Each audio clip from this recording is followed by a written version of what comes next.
आखिर पूजा के प्यार ने कबीर को बचा ही लिया। लेकिन सवाल अब भी वही है कि कबीर किसके कब्जे में है और उसके साथ असल में हो क्या रहा है।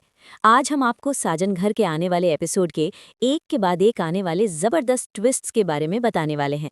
हाँ जी व्यूअर्स, कहानी अब एक ऐसे मोड़ पर आ चुकी है जहां हर पल नया शॉक देने वाला है। सबसे पहला और सबसे बड़ा ट्विस्ट ये है कि पूजा प्रेग्नेंट हो चुकी है। लेकिन हैरानी की बात यह है कि घर में किसी को भी इस सच का पता नहीं है और सब लोग अभी भी ये समझ रहे हैं कि कबीर इस दुनिया में नहीं रहा। दूसरी तरफ पूजा पर दुखों का पहाड़ टूटता जा रहा है। कबीर की मौत के बाद उसकी जिंदगी पूरी तरह बदल चुकी है। वसुधा का गुस्सा अब हद से ज्यादा बढ़ चुका है। वो बिना कुछ सोचे समझे कबीर की मौत का सारा इल्जाम पूजा पर डाल देती है। वो पूजा को जलील करती है, उसे रुस्वा करती है और सबके सामने उसे घर से निकल जाने का हुक्म दे देती है। पूजा बेचारी कुछ कहना चाहती है, अपनी सफाई देना चाहती है, लेकिन उसे एक लफ्ज बोलने का भी मौका नहीं दिया जाता। उसका दिल टूट चुका होता है। वो पूरी तरह से अकेली और बेसहारा महसूस कर रही होती है। लेकिन व्यूअर्स, कहानी यहीं रुकने वाली नहीं है।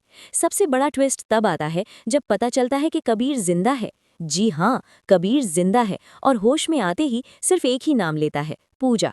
वो पूजा को पुकार रहा होता है, उसे याद कर रहा होता है। लेकिन तभी अचानक कुछ ऐसा होता है जो सब कुछ बदल देता है। एक अनजान शख्स आता है और कबीर को इंजेक्शन देकर दोबारा बेहोश कर देता है। अब सवाल यह है कि ये सब कौन कर रहा है? कबीर को किसने अपने कब्जे में रखा हुआ है और क्यों उसे दुनिया से छुपाया जा रहा है? कहानी में यहाँ से सस्पेंस और भी ज्यादा गहरा हो जाता है। इस पूरी साजिश के पीछे अमृता का हाथ नजर आ रहा है। उसकी प्लानिंग ने पूरे घर को टेंशन और दुख में डाल दिया है। जिस घर में पहले खुशियां होती थीं, हंसी होती थी, अब उसी घर में उदासी और मातम छाया हुआ है। हर चेहरा उदास है, हर आंख नम है। लेकिन कहानी यहाँ एक और बड़ा मोड़ लेती है जब पूजा के प्रेग्नेंट होने की खबर धीरे धीरे घर वालों तक पहुंचती है। ये सुनते ही सब लोग हैरान रह जाते हैं। सबको यकीन नहीं होता कि पूजा कबीर के बच्चे की मां बनने वाली है। और यहीं से कहानी फिर से बदलती है। जो लोग कल तक पूजा को दोष दे रहे थे, अब उनका रवैया धीरे धीरे बदलने लगता है।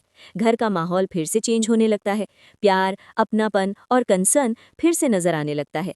विवान तो पहले ही हर मुश्किल में पूजा के साथ खड़ा था। वो उसका सहारा बना हुआ था। और अब घर वाले भी एक बड़ा फैसला करते हैं। वो डिसाइड करते हैं कि पूजा की शादी विवान से कर दी जाए। ये सुनते ही घर में फिर से खुशियों का माहौल बन जाता है। लेकिन व्यूअर्स, कहानी में ट्विस्ट यहीं खत्म नहीं होता। एक और बड़ा ट्विस्ट आने वाला है। घर में एक नए दुश्मन की एंट्री होती है और वो कोई और नहीं बल्कि अदिति है।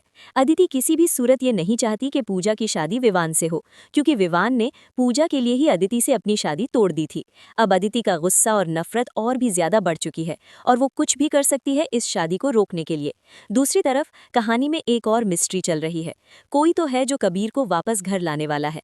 और जब कहानी में लीप आएगा तो एक बार फिर सब कुछ बदलने वाला है, क्योंकि उसके बाद पूजा और कबीर एक बार फिर एक साथ नजर आएंगे। अब आप बताएं कि आप चाहते हैं कि पूजा की शादी विवान से हो जाए या फिर पूजा को कबीर के साथ रहना चाहिए? अपनी राय कमेंट बॉक्स में जरूर दें।